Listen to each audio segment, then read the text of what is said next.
Hello students, good evening, Radhe Radhe, Ram Ram. भाई कैसे हो आप सब लोग? बढ़िया, फर्स्ट क्लास। तो देखो भैया, तुम लोगों के कल एनटीपीसी के ग्रेजुएट वालों के पेपर हो चुके हैं कंप्लीट। अब सारे के सारे बच्चे इंतजार कर रहे हैं, लगातार आपकी टकटकी लगाए हुए हैं। अलग अलग चैनल वाले आपके वीडियो बना रहे हैं, कितने नंबर पर सिलेक्शन होगा, इतने नंबर पर सिलेक्शन होगा। लेकिन भाई देखो, मैंने 2-3 वीडियो ही बनाई है टोटल आपके। लगभग लगभग 20 दिन एग्जाम चला है। मैंने हर दिन आपकी वीडियो नहीं बनाई, मैंने टोटल 2-3 वीडियो बनाई है और उन वीडियोस पर आपसे कमेंट करने को बोला था। और बहुत सारे बच्चों ने भर भर के कमेंट किए भी हुए हैं। तो उस डेटा के आधार पर ही बच्चा मैंने अपना एक डेटा तैयार किया है, जो मैं आप सबके साथ में शेयर कर लेती हूँ कि आखिरकार बच्चा आप लोगों का क्या क्या रिजल्ट में, या फिर बच्चा आप लोगों का कितने बच्चों ने पेपर दिया है, ठीक है, क्या आप लोगों ने कितने बच्चों ने फॉर्म भरा था। एक बार हम ओवरव्यू इस पर सारा कुछ आपका डिस्कस कर लेते हैं। तो चलिए भाई, एक बार जरा सेशन को हम लोग शुरू करते हैं। तो सबसे पहले बच्चा देखो, मैं आप लोगों को बता देती हूँ कि आपकी जो वैकेंसी थी, है ना, नंबर ऑफ वैकेंसीज की बच्चा यदि मैं आपसे बात करूं तो वैकेंसी बच्चा आपकी कितनी थी? 8113 थी। इसमें यदि मैं आपसे बोलूं कि कितने बच्चे पेपर देने गए हैं, कितने बच्चा आपके पेपर देने गए हैं इस बार, तो आप लोगों को खुशी होगी सुनकर। मात्र, जो मैंने आपको पहले दिन ही बता दिया था कि 50% बच्चा आपका पेपर देने गया है ना। अगर मैं आप लोगों से बात करूं सीबीटी 2 के लिए ये कितने बच्चे बुलाएंगे, तो 8113 के ये आपके 15 गुना बच्चे बुलाने वाले हैं। यानी कि 1,21,000 के 1,21,000 प्लस बच्चा ये आप लोगों के बच्चों को बुलाने वाले हैं। ठीक है जी, ओके। 1,21,600 के आसपास निकलेगा डेटा, हम प्लस में ही आपका लेके चल लेते हैं। टोटल कितने बच्चों ने आपके फॉर्म भरे थे? तो टोटल बच्चों ने 58 लाख, ये तो आपको रट गया होगा, यानी मैंने बहुत बार बताया, 58 लाख बच्चों ने आपके फॉर्म भरे थे। तो यानी आपका मोटा मोटा यदि हम लोग लगाएं आपका, तो मोटे मोटे भाई आप लोगों के क्या 29 लाख, है ना, 29 लाख के आसपास आपके बच्चे पेपर देने गए हैं। तो बहुत छोटा भी नहीं है, मतलब बहुत कम डेटा भी बच्चा ये आपका नहीं है। 29 लाख बच्चे बहुत होते हैं, है ना। अब ये आपका लगभग लगभग मैं आपसे देखूं तो आपका लगभग 45 से 50 शिफ्ट, है ना, लगभग आपके इतने आपके टोटल शिफ्ट, क्योंकि देखो कुछ शिफ्ट अभी आपकी कैंसिल भी हुई है, कुछ अभी दोबारा से होने वाली है। इतनी शिफ्ट के आसपास भाई आप लोगों के टोटल पेपर है।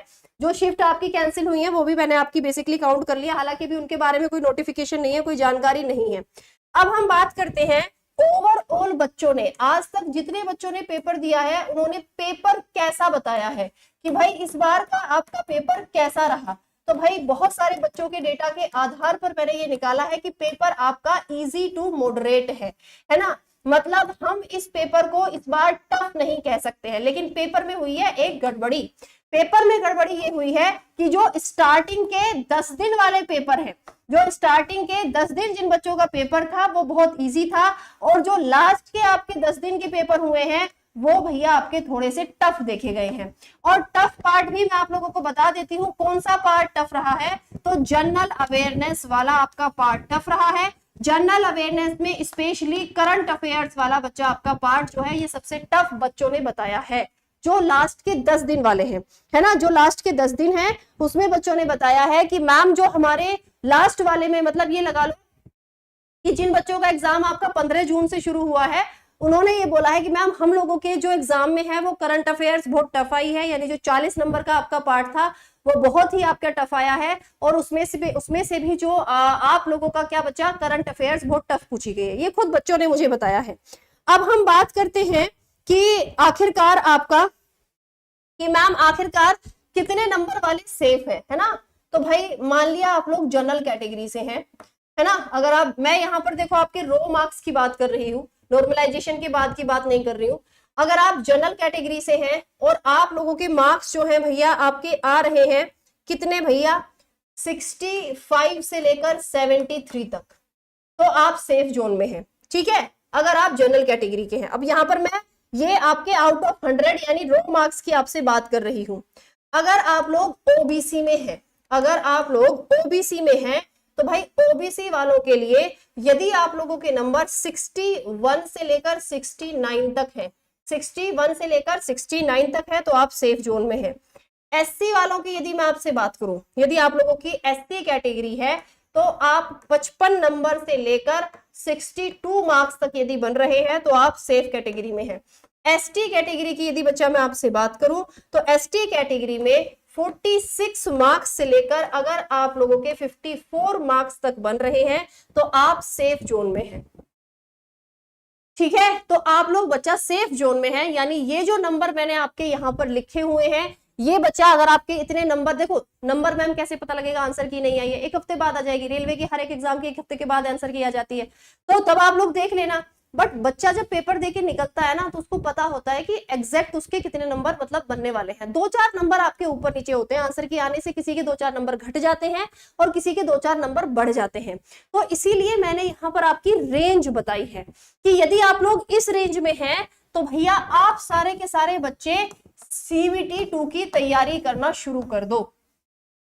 आप सारे के सारे बच्चे CBT 2 की तैयारी शुरू कर दो। जो बच्चे EWS वाले पूछ रहे हैं, मैं आपको बता देती हूँ, EWS वाले बच्चों के लिए आपका, यदि आप लोगों के नंबर भाई 50 से लेकर अगर आप लोगों के नंबर 56 के बीच में बन रहे हैं तो आप लोग सेफ जोन में हैं।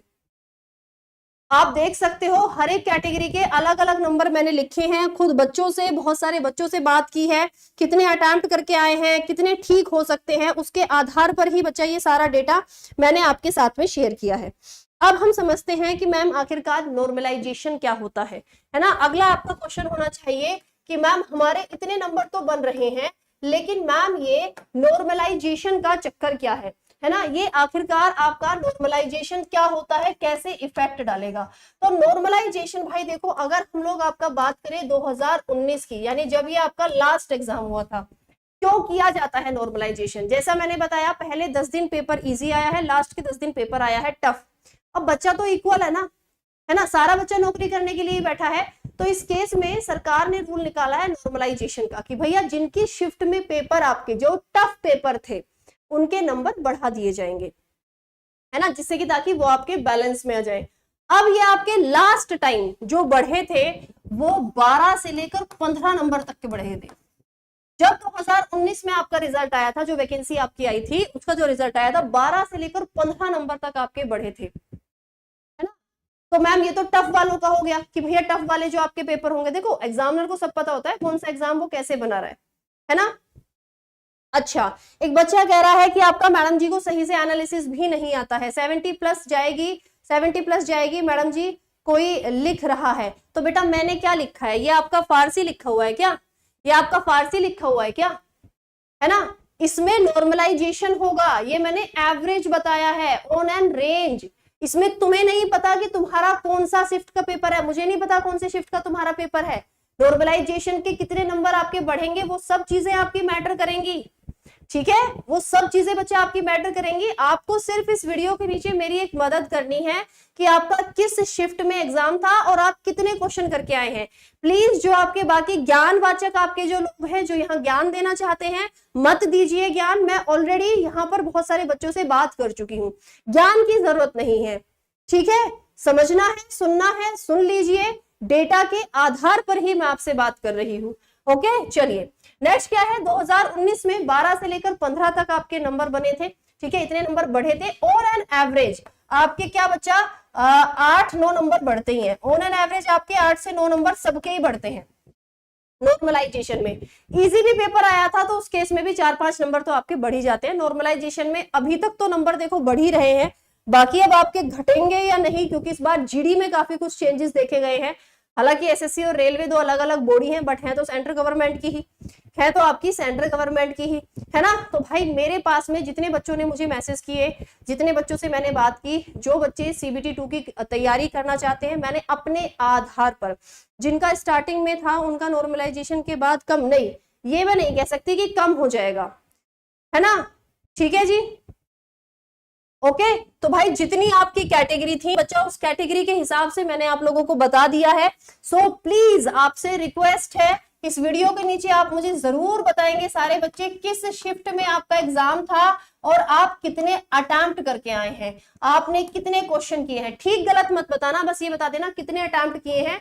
फिर उसके बाद में भाई मैं कोशिश करूंगी, अगर कुछ भी यहाँ डेटा में मुझे वेरिएशन दिखेगा कि भाई पहले मुझे बच्चों ने कितने, भाई पहले 1000 बच्चों ने बात की थी, अब 10,000 बच्चों ने बात की है, तो उसके आधार पर डेटा अगर वेरिएट करेगा तो दूसरी वीडियो हम लोग बना लेंगे। बट रेंज आपकी यही रहेगी, है ना, रेंज जो है बच्चा वो आपकी यही रहने वाली है। 2-4 नंबर आगे पीछे होंगे, है ना, यहाँ पर बच्चा आपके 2-4 नंबर आपके प्लस या 2-4 नंबर माइनस, बस यही आप लोगों की रेंज रहेगी, ठीक है।